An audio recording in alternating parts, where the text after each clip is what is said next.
ஆண்டவரும் இரட்சகருமான இயேசு கிறிஸ்துவின் ஈடு இணையற்ற நாமத்தில் அன்றன்றுள்ளப்பம் வாசகர்களுக்கு எங்கள் அன்பின் வாழ்த்துக்கள். 2024 ஆண்டு மே மாதம் 24 வெள்ளிக்கிழமைக்குரிய தின தியானம். இன்றைய தலைப்பு பிரதான சிருஷ்டிப்பு.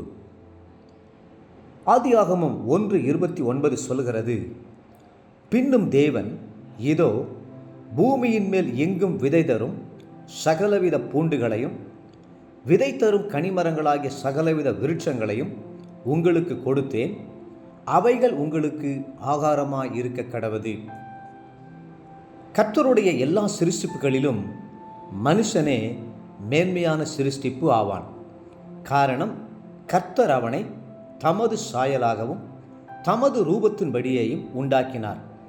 அவன் விசித்திர வினோதமாய் உண்டாக்கப்பட்டவன் என்பதை 139 சங்கீதம் 14-15 வசனங்களிலே அறிகிறோம். ஆண்டவர் எப்படி மனுஷனை சிருஷ்டித்தார் என்கிற இரகசியத்தை அறியாமல் ஒரு செல் உள்ள தாவரமாகிய அமீபாவிலிருந்து மனிதன் தோன்றினான் என்றும், அல்லது சில இரசாயன பொருட்களிலிருந்து மனிதன் உண்டாக்கப்பட்டிருக்கிறான் என்றும் அநேக நாத்திகர்கள் கருத்து தெரிவிக்கிறார்கள். பரிணாம கொள்கையை கொண்டு வந்த விஞ்ஞானியாகிய டார்வின் மனுஷன் குரங்கிலிருந்து தோன்றினவன் என்று குறிப்பிட்டார். வேறு சிலரோ மனுஷனுடைய இரத்தம் பன்றியின் இரத்தத்தோடு ஒப்பிடப்படுகிறபடியால் அவன் பன்றியிலிருந்து தோன்றியிருக்க கூடும் என்று கருத்து தெரிவிக்கிறார்கள். ஆனால் கர்த்தருக்கு மனுஷனை சிருஷ்டித்ததிலே ஒரு முக்கியமான நோக்கம் உண்டு.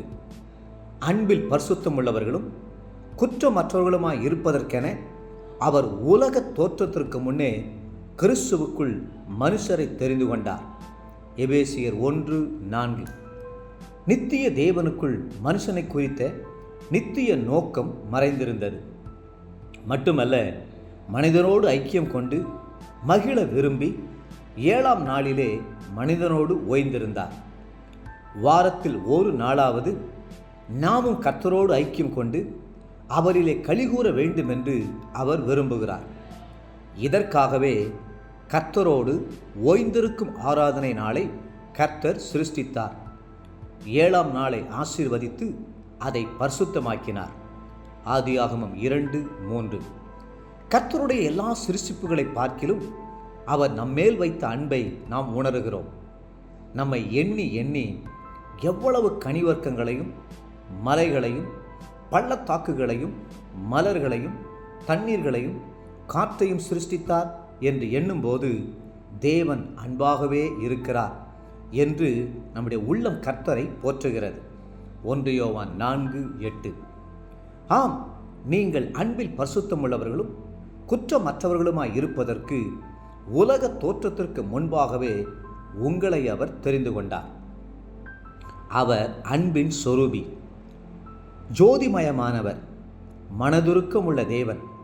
அந்த அன்பை வெளிப்படுத்தவே பிதா தம்முடைய குமாரனாகிய இயேசுவை அன்போடு இந்த பூமிக்கு அனுப்பி வைத்தார். அதை இயேசு கிறிஸ்து நினைவு கூர்ந்து ஜெபித்தபோது, பிதாவே, உலக தோற்றத்திற்கு முன் நீர் என்னில் அன்பாயிருந்தபடினால் நீர் எனக்கு தந்த என்னுடைய மகிமையை நீர் எனக்கு தந்தவர்கள் காணும்படியாக நான் எங்கே இருக்கிறேனோ அங்கே அவர்களும் என்னுடனே கூட இருக்க விரும்புகிறேன் என்று தம்முடைய வாஞ்சையை வெளிப்படுத்தினார். யோவான் 17:24. தேவப்பிள்ளைகளே, கர்த்தரில் அன்பு கூறுவதே உங்களுடைய வாழ்க்கையின் முக்கிய நோக்கமாய் இருக்கட்டும். இன்றைய நினைவிற்கு 115 சங்கீதம் 15 வசனம். வானத்தையும் பூமியும் படைத்த கர்த்தராலே நீங்கள் ஆசீர்வதிக்கப்பட்டவர்கள். இன்றைய வேத வாசிப்பு காலை 1 நாளாகமம் 22, 23 மற்றும் 24 அதிகாரங்கள்.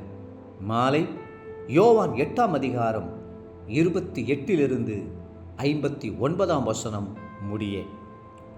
அன்புக்குரிய அன்றன்றுள்ளப்பம் வாசகர்களே, மீண்டும் உங்களை வாழ்த்துகிறோம்.